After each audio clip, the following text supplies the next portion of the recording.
Hola seres divinos, bienvenidos a este canal donde la magia de las palabras se entrelazan con el misterio de lo desconocido, invitándolos a explorar mundos que desafían la realidad y la lógica. Soy Macarena Britos, autora, médium de nacimiento y una viajera incansable.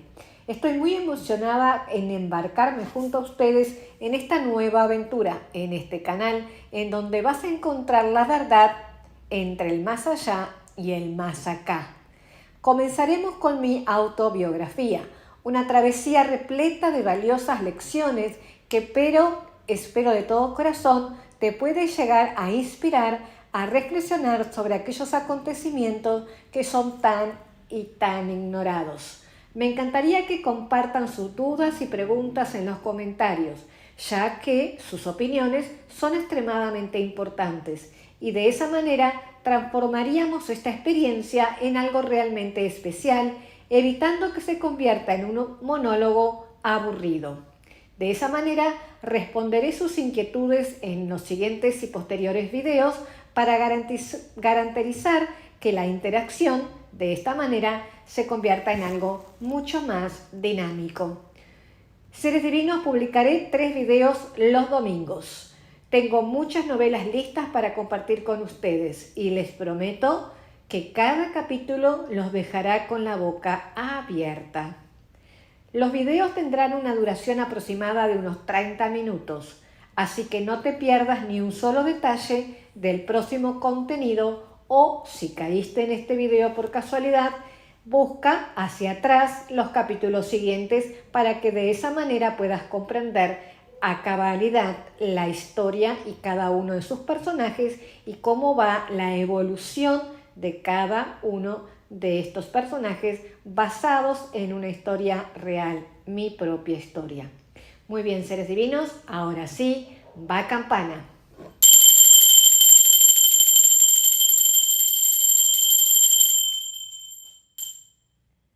El capítulo que vamos a trabajar hoy es el capítulo 7. Creo, seres divinos, que es el que más les va a gustar, aunque van a largar alguna carcajada de vez en cuando, eso no me cabe la menor duda, aunque para mí me parece demasiado cliché este capítulo, ya van a entender por qué les digo esto. Espero que me dejen los comentarios en los videos, porque si no, sinceramente me voy a sentir como desnuda ante el mundo.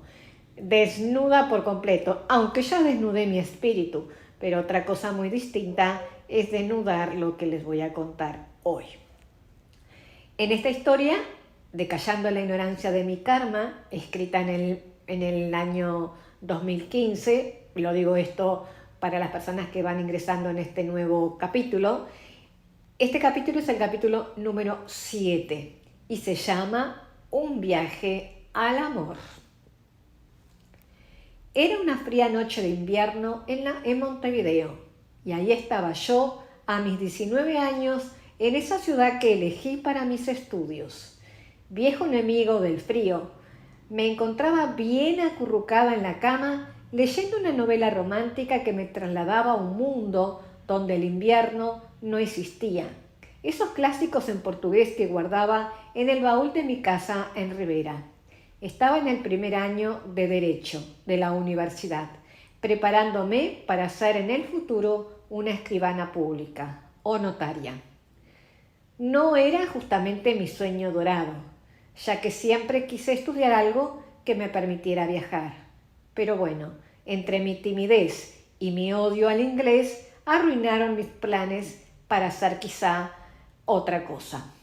Y cuando intenté hablar con mi mamá sobre estudiar bellas artes, algo que me apasiona, todo lo que es la creatividad, ella me sacó de su oficina como si hubiera pedido ir a la luna. Con el arte solo pasarás hambre, me dijo. Tenés que hacer magisterio, deberé ser una maestra. Entonces tuve que aceptar que estudiar notariado en la capital no era lo mismo que hacer magisterio a la vuelta de la esquina.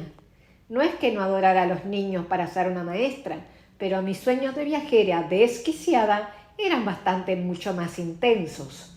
En esas noches de frío, No comprendía hasta qué punto esa idea de ser nómada iba a marcar mi vida en el futuro.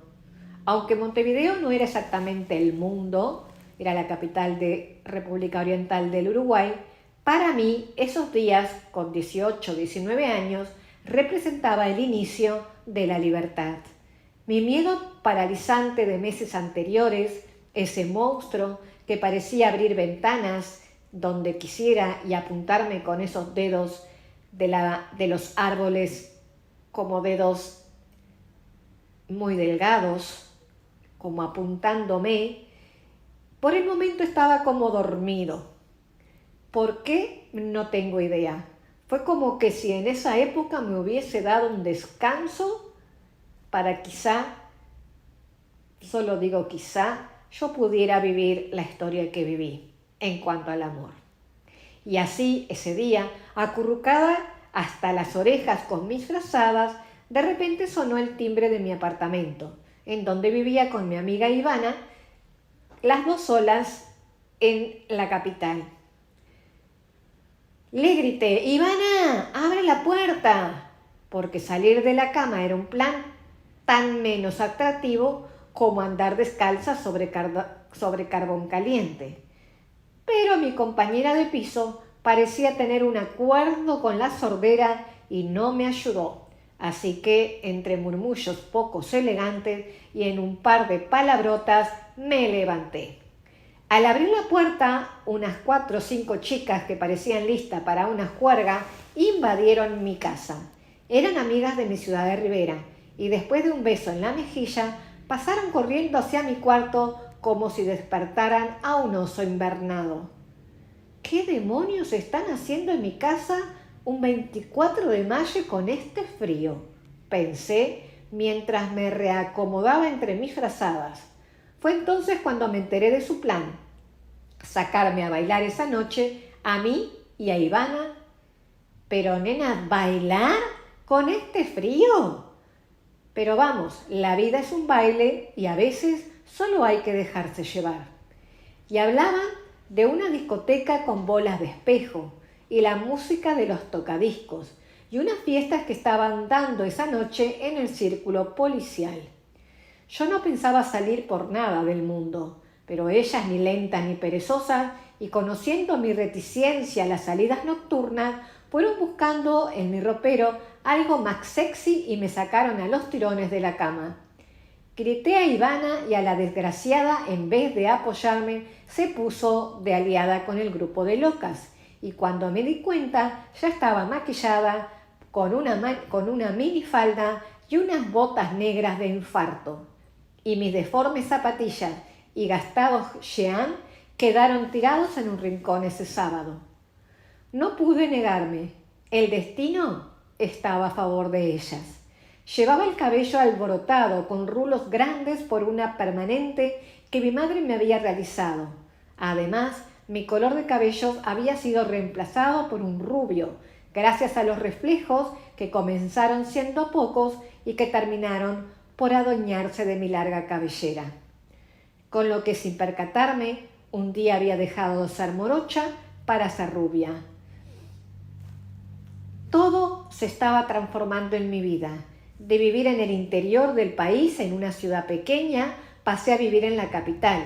Eso sí que me gustaba. Eran los años 80, donde las discotecas se llenaban de gente para bailar al ritmo de Michael Jackson, los Thriller, las Dana Summer, los Tam Gong, los Tina Turner, los Elton John, o como sea que se diga. Madonna, ya les dije, acotando que odio el inglés, pues ahí lo tienen. Seguimos. Con lo que los chicos alucinaban y bailaban bellas coreografías. Los jóvenes buscaban refugios en las noches y en la música.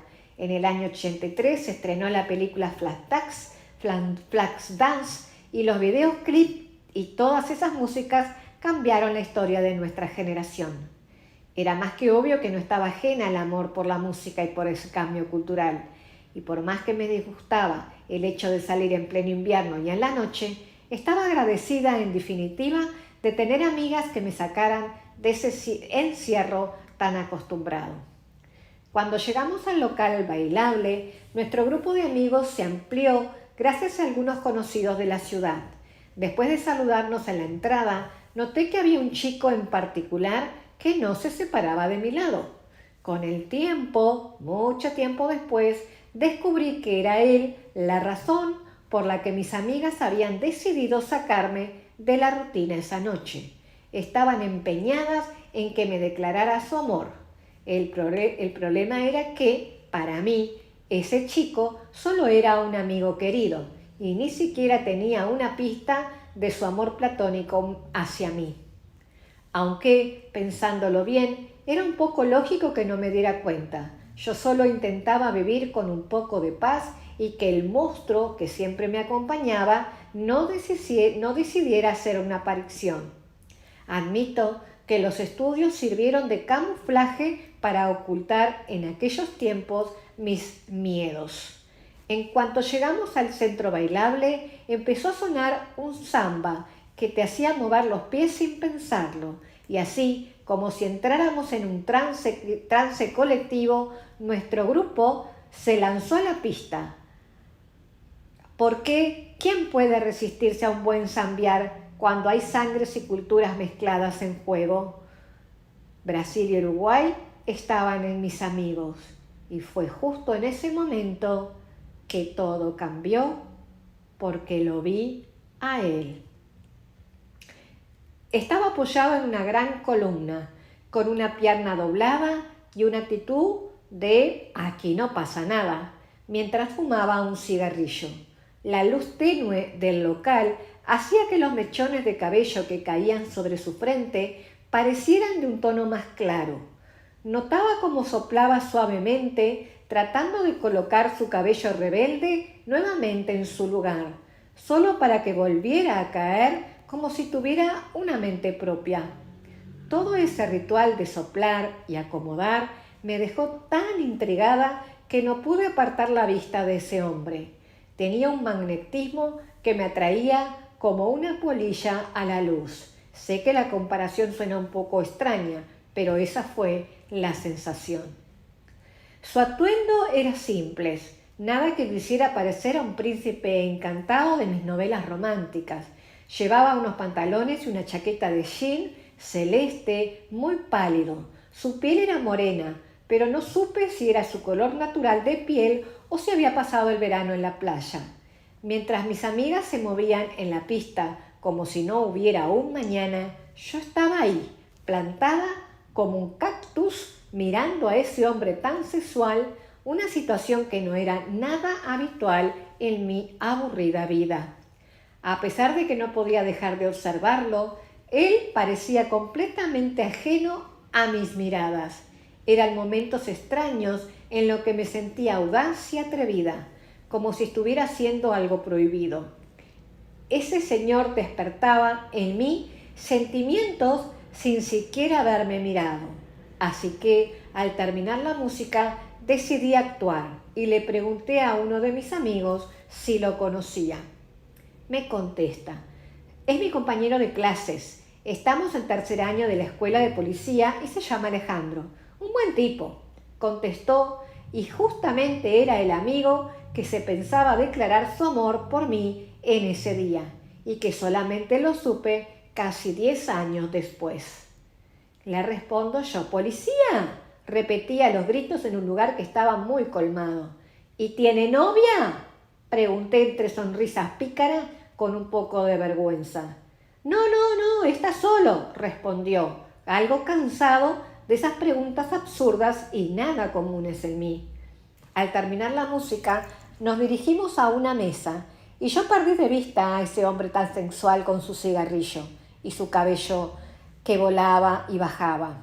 Pasó un buen tiempo y todos en la mesa nos divertíamos sin notar nada extraño.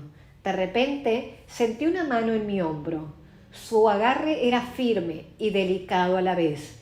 Estaba riendo con mis amigas cuando sucedió, así que solo miré de solayo para ver de quién se trataba. Podría decir que incluso mi mirada fue austera y apática, pues me estaba divirtiendo y me pareció algo intrusivo aquella persona. De la incomodidad pasé al asombro. y luego a la seriedad al encontrarme con aquellos ojos. Era él, el chico del cigarrillo. No solo mi rostro mostró asombro, sino que mi cuerpo reaccionó ante esa mirada y me estremecí. Me levanté del asiento como si hubiera sido catapultada por un resorte, manteniendo mis ojos fijos en él. En mi mano, un broche que solía sujetar mi cabello giraba y giraba sin parar, como si tuviera vida propia, mientras mi mente no atinaba a formular una sola idea coherente. Los intercambios de miradas entre nosotros parecían tener más tensión que un final de temporada de una serie dramática, y la mesa de amigos a mi alrededor estaba casi en estado de suspenso total, como si esperaran que saltara de alegría o terminara desmayada. De repente, en un arranque de nervios, le entregué el broche a mi amiga con un movimiento tan brusco que sentí que casi le arranco el brazo. Mis manos temblaban como si hubiera decidido bailar la conga y mi voz se había enfumado por completo, dejando un vacío que podía haber alojado a una ballena. Honestamente, parecía una serie de comedia romántica, de esas que dan vergüenza ajena. Ahí estaba yo, ya enamorada del chico y sin tener la más mínima idea de quién era. Era un desafío aceptar esa situación, ya que siempre había tenido todo muy cuidadosamente planificado. El amor no estaba en la lista de mis objetivos y mucho menos había tiempos para que yo me distrajera. Estaba completamente dedicada a mis estudios, convencida de que si viajaba lejos por el mundo, el monstruo de mis inseguridades no iba a poder alcanzarme. No estaba dispuesta a ceder ni a negociar mis proyectos por nada y mucho menos por otra persona, hasta que, de repente, él me miró. En ese instante, mi mundo dejó de girar sobre su eje y comenzó a orbitar alrededor de aquel hombre de cabellos claros. Todo lo demás se desvaneció, como un truco de magia de mal gusto. Aquella mirada, aquel hombre y ese torrente de emociones me descolocaron por completo. No era el mejor momento para pensar en el amor, pero claro, las leyes de la vida son totalmente impredecibles y el amor se presenta cuanto menos lo esperes y sin pedir permiso, como un invitado indeseado que se siente tan cómodo que termina quedándose. Y aquí estaba yo disfrutando de ese privilegio que no había planeado.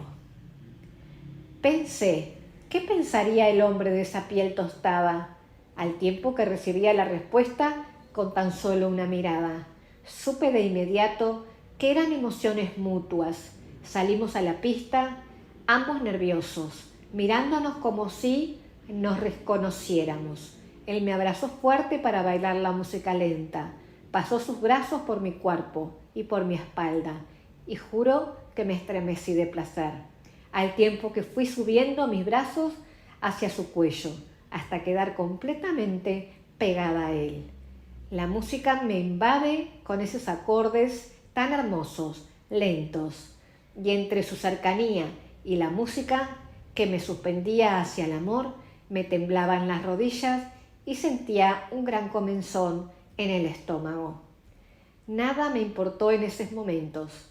No usamos palabras, pero supe que él también me había contemplado en silencio. Luego empezamos a conversar y todo resultó simple y de forma muy natural. No pasó mucho tiempo para darnos el primer beso. Nuestras bocas estaban sedientas, se adaptaron una a la otra en forma perfecta. Los besos no cesaban, eran largos, mojados y llenos de un deseo que por lo menos yo no había sentido nunca. Perdí el sentido del tiempo y del lugar, y como a la hora de estar en esa actitud de besarnos sin parar, me dijo: «Hace mucho que camino alrededor de la pista de bailes», mencionó llamando mi atención. Creo que recién en ese momento me doy cuenta que me besaba hacía horas con un hombre al cual no le había escuchado ni una sola palabra. Le respondí. ¿Qué querés decir? Yo solo quería seguir besando sus labios. Y me dice, ¿te diste cuenta de que estamos en un tercer piso, verdad? No entendí su pregunta, pero tampoco iba a pasar por tonta. Sí, sí, claro, le respondí de forma reservada. Y me dice, bueno, cuando te iba a invitar a bailar pensé que, si me decías que no, me iba a tirar ventana abajo y morir de amor por ti. Lo miré riendo, pero en forma pudorosa respondí, ¡ay, qué exagerado! No es para tanto, nadie haría algo así. Yo sí, me contestó muy serio, intentando que no sospechara cuánto le costaba contener la risa. No es verdad, me estás subestimando, no te creo nada. Para mí lo que estabas haciendo era buscar con quién bailar, me viste a mí y lo decidiste en el momento. Me responde, tú sabes que eso no es cierto. La verdad, le contesto, es que no sé nada en este momento. Y fue cuando me dijo, yo soy casi policía, me estoy recibiendo este año. ¿Eso te molesta? Para nada, yo curso el primer año de Derecho, respondí al instante. No, qué desilusión. ¿Eres de esas mujeres, esas chicas de los sindicatos en contra de la policía? No tengo problemas con los policías, al contrario. Hice una pausa, conteniendo la risa. Me encanta que no seas ladrón, expresé en broma. Con nuestro intercambio de humor evitábamos los nervios de estar juntos y de alguna forma rompíamos la barrera del reencuentro. De la misma forma me retrucó. ¿Cómo podrías vivir luego de saber que moriría porque tú no me has querido aceptar un baile en esta vida? Ya acompañaba sus palabras con la risa. Y yo le respondí, siempre voy a bailar contigo. Ya por completo enamorada y entregada a mi propia suerte. Desde ese día jamás nos separamos y siempre su humor me hizo reír. El amor nos invadió y nos trasladó a una dimensión desconocida. Nos habíamos encontrado en esta vida y nos tocaba escribir nuestro destino. Al año de ese primer baile, que fue un 24 de mayo, nos comprometimos y al año siguiente, yo con 21 años y Alejandro con 24, nos casamos en la iglesia con mi papá llevándome hacia el altar y jurándole amor eterno delante de Dios, de nuestras familias y de nuestros amigos. Era el año 1989. Asistieron todos los compañeros de la policía de Alejandro con sus ropas de gala, haciendo un puente con los sables a lo alto para que nosotros pasáramos por debajo al salir de la iglesia. Nos fuimos a vivir a la casa de verano de mis papás en Parque del Plata, pueblo donde justamente Alejandro debía ejercer su primer año de policía. Y a los 8 meses de nuestro casamiento descubrí que estaba embarazada. Y nuestro primer hijo y la alegría de 2 familias llegó ese día. Amor, apúrate a caminar que hoy es mi cumpleaños y estás ya con 9 meses de embarazo, a ver si nuestro hijo nace en mi día y nos ahorramos 2 cumpleaños en el futuro, me dijo Alejandro ese día. Cállate, Ale, que no puedo más, estoy muy cansada con esta tremenda panza y caminar por la arena de la playa es todavía peor, me quejé. Nada, no quiero escuchar de que seas tan perezosa, aún nos queda todo el día para que nuestro hijo decida nacer hoy, replicó, ansioso ante la espera del bebé. Por fortuna, estábamos rodeados por nuestras familias en ese mes de verano. Le contesté, por Dios santo, Ale, voy a casa a descansar que tengo los pies como 2 tortillas gigantes. Déjame sola, insoportable, no te aguanto ni un minuto más, le contesté riendo. Pasó el día de cumpleaños de Alejandro y nuestro hijo decidió no nacer para desgracia de su padre. A los 3 días me levanté por la mañana con dolores de espalda y al mediodía comenzó la carrera de nuestros padres y de mi esposo para partir al hospital. Corre, Alejandro, y toma la cámara con los rollos y te encargas de las fotos del parto del bebé. Le repetí una y una ocasión a Alejandro. Sí, ya me lo has dicho 1.000.000 de veces. Por favor, Vicky, respondió, más preocupado por el parto que por las fotografías. Espera que te busco una silla para llevarte, dijo una vez que ya estuvimos en la puerta del hospital policial. Tranquilízate, por favor, Ale, contesté, todavía en calma, pues los dolores no eran tan fuertes. Él corría de un lado a otro como un personaje de videojuego, buscando desesperadamente una silla con ruedas. Mientras tanto, yo, en un momento de total valentía, o tal vez de ignorancia, decidí bajar del auto sola y ponerme en marcha rumbo a parir a mi hijo. Sí, con un miedo digno de una madre primeriza y 1.000.000 de preguntas volando en mi cabeza como moscas en un picnic. La espera fue eterna, o al menos eso sentí. Los minutos se estiraban tanto que podría haber formado parte de un episodio de una serie aburrida. En ese momento, cada segundo se sentía como un siglo, como si el tiempo decidiera jugar a las escondidas conmigo. Finalmente, logramos entrar a la sala de parto, y en el crepúsculo ya comenzaba a bajar, como si también quisiera presenciar este espectáculo de alegría y de dolor. Mientras el niño decidía hacerse desear como una estrella de rock en un concierto, yo estaba allí lidiando con un dolor que parecía sacado de una película de terror.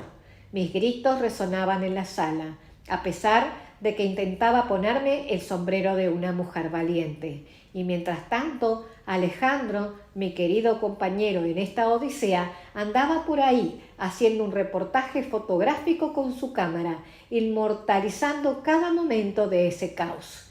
Finalmente, después de lo que yo sentí como una eternidad, nuestro hijo nació puntualmente a las 24 horas del 15 de enero.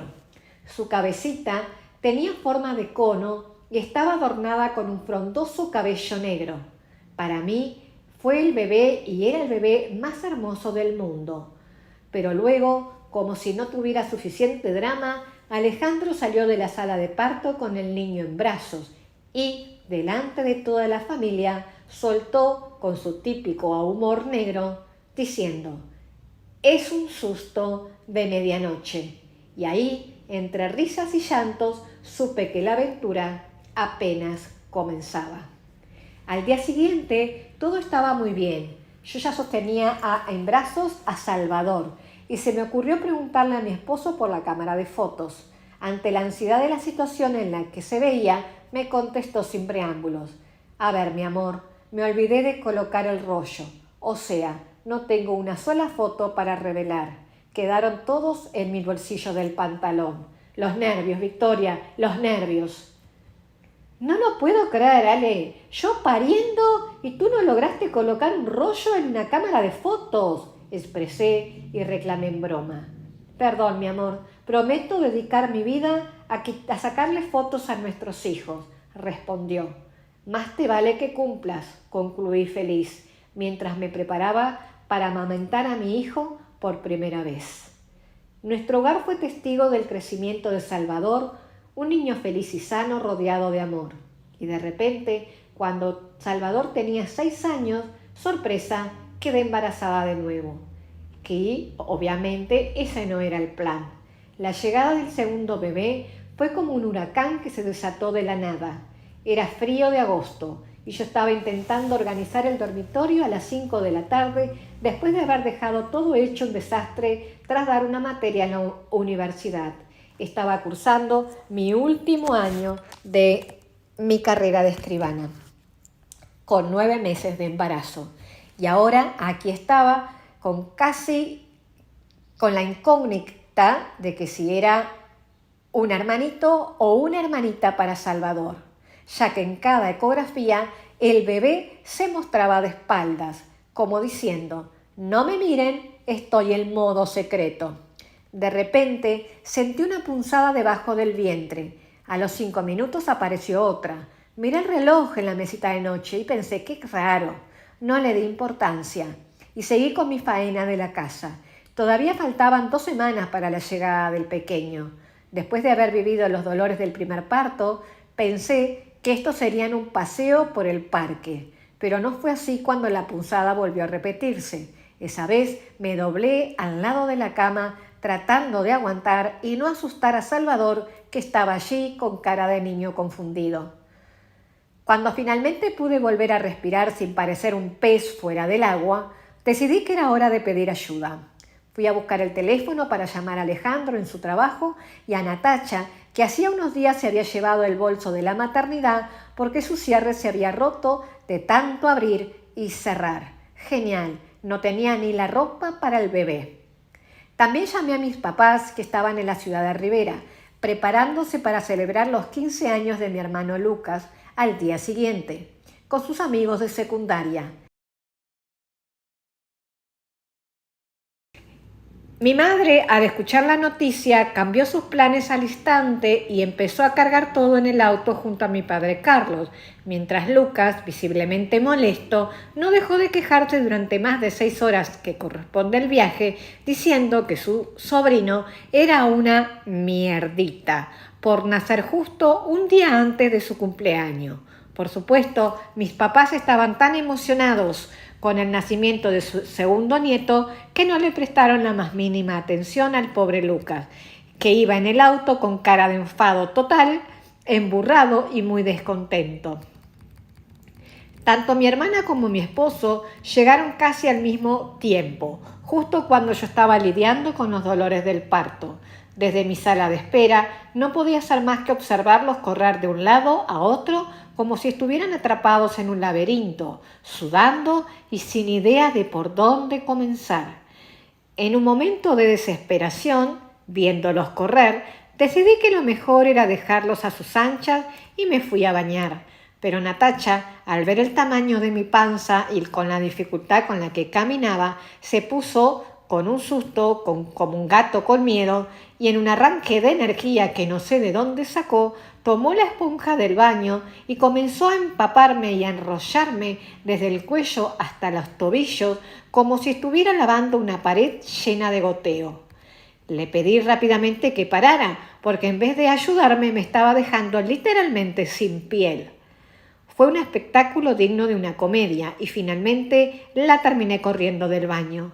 Así que se fue a arreglar el bolso de maternidad, metiendo la ropa amarilla y blanca, y también añadió un rebozo rosado que mi mamá había comprado por si acaso fuera una bebita, una nena. Era lo único rosado que había en todo el ajuar del bebé, como un delicioso cupcake entre un montón de galletas saladas. Y allá voy yo, camino al auto, cuando al bajar las escaleras rompí aguas. Sí, lo admito, me cagué de miedo. Ya había tenido a Salvador y sabía que el segundo estaba en camino, pero esas contracciones estaban cada vez más frecuentes y potentes. Mi sensación de urgencia crecía a la par de mi preocupación al ver el tráfico en la ciudad. Era la hora pico y parecía que todos habían decidido ir al mismo lugar que nosotros. Y para colmo, la lentitud con la que Alejandro estaba conduciendo me ponía bastante nerviosa. Por más que su intención era buena, y juro que era buena, pero me estaba desesperando. ¿Está todo bien?, me pregunta en un momento. A ver, Alejandro, apúrate, porque te juro que están haciendo el bebé, contesté. Y de inmediato Alejandro puso bocina al aire, levantó el auto con mucho ruido y haciendo zapping entre auto y auto, empezó a correr. Llegamos al hospital y pude de ahí sí respirar un poco más aliviada. No quería que mi hija naciera como había nacido yo. Con rapidez, el médico me revisó y le informó a Alejandro que faltaban más documentos para anexar a mi historia clínica de los 9 meses de embarazo y que, en medio del desespero por salir al hospital, nos había quedado olvidado sobre la mesa. Está de más decir lo enojado que mi esposo estuvo luego de ese anuncio, pero no le quedó de otra más que regresar a casa por los documentos, mientras que el médico me enviaba de urgencias a sala de partos. Ya estaba con una contracción de más de 10 centímetros.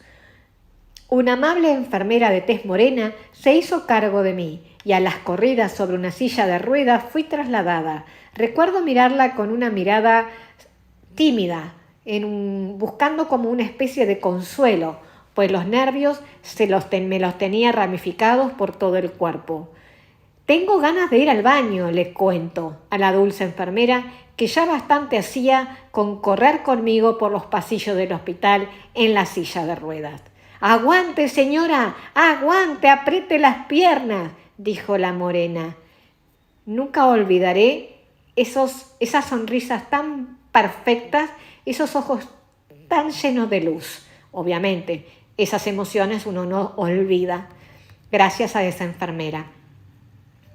Ahí le respondo: «Es que no puedo, señora enfermera, no puedo, me juro que me estoy haciendo encima, me estoy haciendo pipí encima», respondí sin entender lo que en realidad me estaba pasando. Al ingresar a la sala de parto, me bajaron volando de la silla de ruedas, me sacaron el vestido entre 4 o 5 y al instante me acostaron en la camilla. Se puso frente a mí la doctora y nació la bebé. Mi segundo hijo llegó a este mundo un 23 de agosto a las 18 horas, con mucha prisa por salir y abrir sus ojos delante del mundo. La doctora no pudo disimular la sorpresa en su rostro tras la abrupta salida del bebé, que por poco nos fue a parar al piso. Incluso observé cómo le tocó hacer malabares para evitar que eso sucediera, y varias enfermeras corrieron en su ayuda en ese momento porque el bebé se le resbalaba entre las manos. Cuando me lo pudo entregar, lo miré por primera vez y me llené de emoción. Era blanco, rosado y rubio como su papá, y con unos curiosos ojos grandes que buscaban ver todo. Luego de besarlo muchas veces y apretarlo contra el pecho, las enfermeras me lo llevaron para bañarlo y mi mirada iba atenta a ellas. Ahí es cuando me pregunta la enfermera: «¿Le pongo el rebozo blanco o el rosado?». «¿Perdón? ¿Qué me estás diciendo?», le dije. «Le estoy diciendo que si le pongo el rebozo blanco al rosado», me gritó de nuevo, como no entendiendo mi pregunta. «¿Cómo que el rosado? Si me han dicho que es un bebé». «Es una niña, señora», contestó la enfermera rápido y elevando el tono de voz. La sorpresa inicial fue tal manera que me elevé el cuerpo hasta quedar sentada sobre la incómoda camilla, logrando que los puntos de sutura que la doctora acababa de hacer se me soltaran por completo, sin que ella pudiera evitarlo.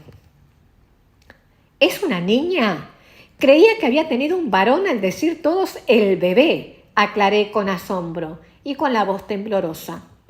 Había tenido una niña recién nacida y que estaba hermosa en su rebozo rosado.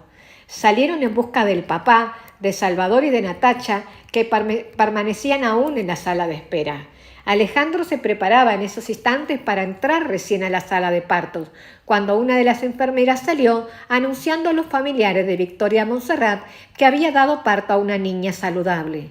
Pero en medio de la estupefacción no emitieron ningún comentario, ni tampoco se acercaron a la enfermera. Solo habían transcurrido unos aproximados 20 minutos desde mi llegada al hospital, por lo que parecía imposible que hubiera dado a luz y que esa fuera la bebé que ellos estaban esperando.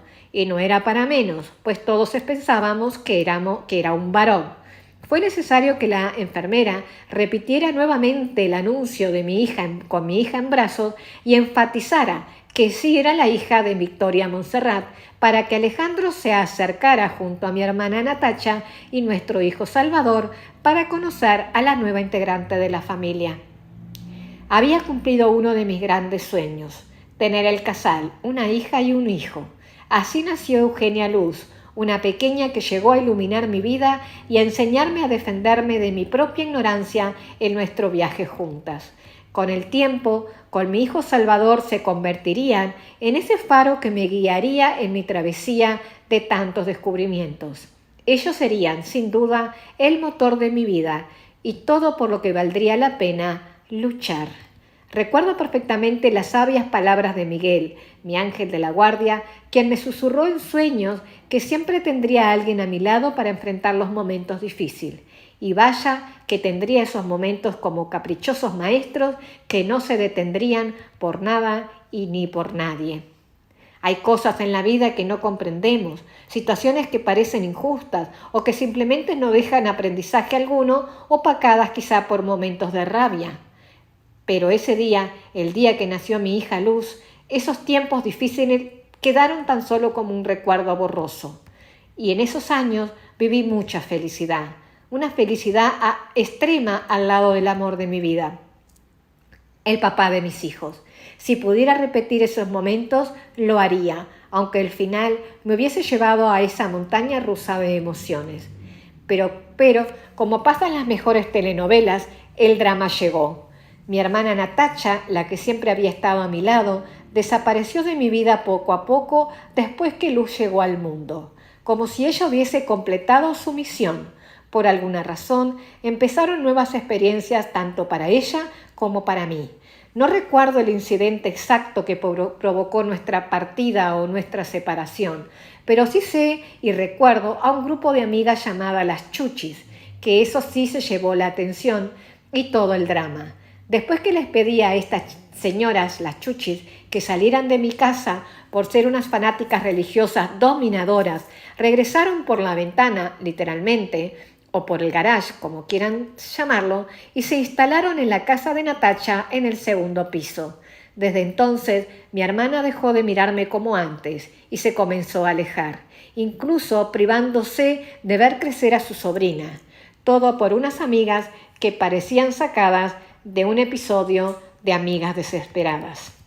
La distancia se instaló entre nosotras, impuestas por resentimientos, habladurías, rencores que salieron a relucir con la elegancia de una diva en solitario en una alfombra roja. Durante casi 20 años, esos sentimientos dominaron nuestra relación. En cuanto a mi salud, Natacha estaba convencida en aquellos tiempos de que yo simplemente inventaba mis problemas para vivir a expensas de nuestros padres. Yo no trabajaba porque mi profesión y mis sueños estaban encerrados junto con esos demonios que resoplaban desde el fondo de mi mente cuando se abría esa ventana y me congelaba el alma. Mi hermana se ausentó de mi vida y fue mi hija la que me sostuvo en esa ignorancia y en esa agonía por los siguientes 20 años. Tal como me lo había dicho Miguel, siempre tendría a mi lado a alguien de carácter muy fuerte. Cuando Luz nació, parecía que Natacha se retiró del escenario. Las similitudes entre ellas en carácter y comportamiento eran tantas que a menudo me encontraba, y me encuentro aún, llamando a una o a la otra por los nombres cambiados. Y como si eso no fuera suficiente dolor en aquel tiempo, la vida decidió darme otro golpazo o otra torre.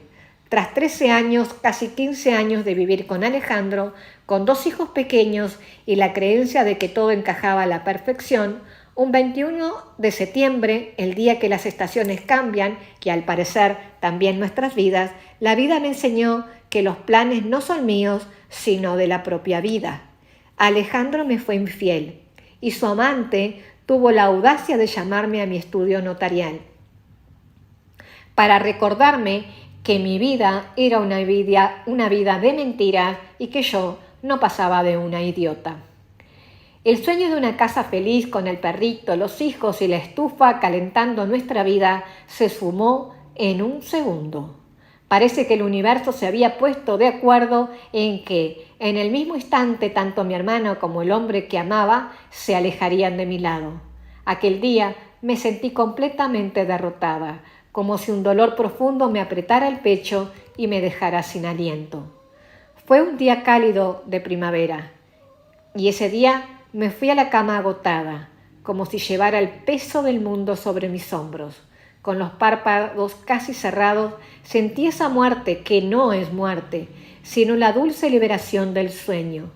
Flotaba sin rumbo hasta encontrarme con mi amigo Miguel en medio de un océano de lágrimas que caían sin parar por mi rostro, como si el mundo hubiera decidido que era hora de un tsunami emocional. ¡Ah! La vida y sus giros inesperados. Miguel se acercaba a la velocidad de la luz, rodeado de esa fogosidad de color esmeralda, con su rostro también brillante de algo, parecido a la purpurina que mi mamá usaba en los carnavales para pintar los rostros de sus reinas, pero mucho más reluciente, que destacaban sus ojos y cabellos negros.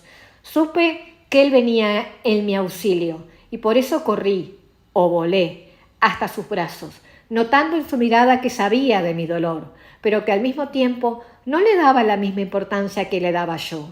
Y entre las lágrimas que me ahogaban, le dije: Miguel querido, háblame del amor. Victoria, el amor es mucho más grande que el dolor que estás sintiendo. El amor verdadero no es ilusión, ni placer, ni sentimientos mezclados con un sistema nervioso excitado. El amor nunca desaparece, porque no es dado ni quitado jamás. No es un objeto o una mercancía que se compra en una mercería. El amor, amiga querida, está en ti misma y es la llave de todas las virtudes. Ay, Miguel, no me vengas con esas palabras difíciles. Estoy sufriendo por amor y tú me vienes a decir que el amor está dentro de mí. No quiero esa clase de amor. Quiero el amor de mi esposo. Rezongué con mi voz quebrada y las lágrimas aún rodando libres por mi rostro. A ver, Victoria, el amor real del que te hablo traspasa todas las mentiras y todos los tiempos. La idea de almas gemelas no es tan real como ustedes creen. Todos son seres completos y no necesitan de su otra mitad para hacerlo. Solo almas afines que se juntan en un momento de los tantos milenios para lograr unidos un determinado objetivo que los ensambla con un mismo propósito, continuó diciéndome. Eso es lo que los estimula a caminar juntos por muchas vidas, hasta que un día deciden, también juntos, que por la necesidad de buscar objetivos más superiores es necesario cambiar de rumbo y separarse, pero sin dejar de amarse nunca, pues el amor nunca se acaba, solo crece y se multiplica. Las almas con una luz propia, por pequeña que esta luz sea, no necesitan el amor de apegos o egoístas. Ese amor de apegos proviene del miedo de la pérdida, pero si tú entiendes que nunca se pierden, no amas con ese sentimiento de posesión o de celos. Tú nunca vas a perder a Alejandro. Ya han vivido muchas vidas juntos y solo están en el camino del reajuste. Al final volverán a estar juntos si así lo deciden ambos. Más adelante, en los años de esta propia vida. Ahora debes seguir tu camino hasta que llegue otra alma afín contigo para continuar lo que estás armando hacer en el futuro, en esta misma existencia. No olvides, Victoria, que hay miles de ellas. La tierra solo es una y de las más dolorosas. Te lo he dicho una y otra vez. A ver, Miguel, ¿quieres decir que Alejandro no me va a olvidar? Él no me llama, ni me busca, ni tampoco busca a sus hijos, protesté con angustia. No lograba entender esa forma de amor que él tanto me explicaba. Es lo que intento decirte, Victoria. El amor está en ti, porque primero debes amarte a ti y ofrecer amor. Luego debes entender que a cada tiempo tendrás a tu lado el amor de alguien en lo justo y necesario, para que te acompañe lo que ambos quieren aprender y ejercitarse. Todo se reduce al tema del aprendizaje necesario de cada uno. Alejandro no quiso continuar contigo en este avanzar que has elegido. Lo has intentado en muchas reencarnaciones, pero él aún no entiende las cosas del espíritu. Está aún con el corazón endurecido, pero lo has hecho pensar y pronto va a despertar para alcanzar a ver lo que tú ya has logrado. Por ese amor que los une, vuelves a buscarlo y programas volver a amarlo en la tierra para volver a ayudarlo a que lo entienda. Yo sé que tu dolor es real, solo digo que nada termina, solo toman por el momento caminos separados. Es muy difícil asimilar lo que me estás diciendo, Miguel. Por el momento solo entendí que nada te termina y que en el mundo del espíritu todos nos volvemos a reencontrar y volver a dejar y así una y otra vez. ¿Pero hasta cuándo? En esta última pregunta iba implícita toda mi angustia. Miguel, con su tranquilidad de siempre, me dice: hasta que ya no necesites regresar y puedas elegir trabajar como lo hago yo contigo o elevarte a otros mundos más enaltecidos de la galaxia que son infinitos. Ay, Miguel, siento que lloro sin sentido cuando me hablas de cosas tan infinitas. Me siento avergonzada. Discúlpame, dije mientras se me ocurrió hacerle la pregunta. Dime, Miguel, ¿y tú tienes un amor? Claro que sí, amiga Vicky. Ella está junto a mí en este nivel también, aunque pasaron muchos milenios en los que tuvimos en diferentes partes. Yo la ayudé a ella hasta que regresó de superar sus pruebas en la Tierra, pagando el precio de lo que tenía que aprender. Juntos trabajamos para ayudar a los que, como tú, están buscando respuestas. Somos muy felices, Victoria. Yo, estupefacta, le pregunto: ¿y en ese mundo espiritual cómo es el amor de pareja? ¿Cómo se llama ella? Ay, Victoria, es igual como en todos lados, y ella se llama Isabel, me contestó entre risas, dando por terminada nuestra conversación de esa noche. Al día siguiente desperté sintiéndome diferente, como si hubiera dejado atrás una mochila llena de piedras. Y ahora solo llevaba una mochila de plumas. ¡Qué alivio!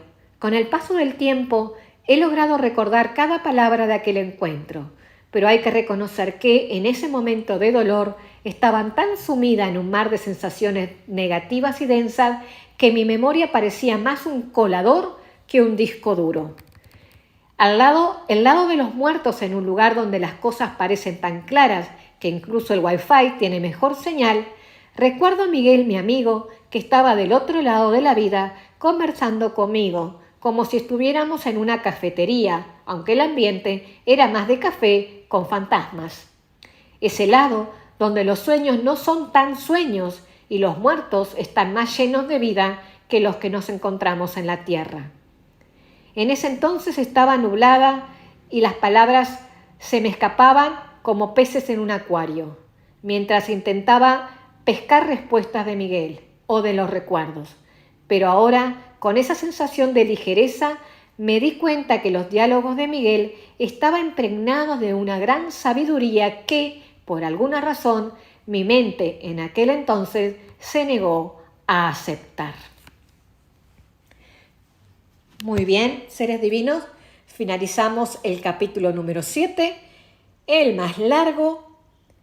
Hay mucho para decir aquí, pero lo voy a hacer en otro video y en otro momento. Déjenme las preguntas que con mucho amor se las iré contestando. En los comentarios me dejan y seguimos grabando. Hasta mañana, ser divino. Ahora sí, namaste.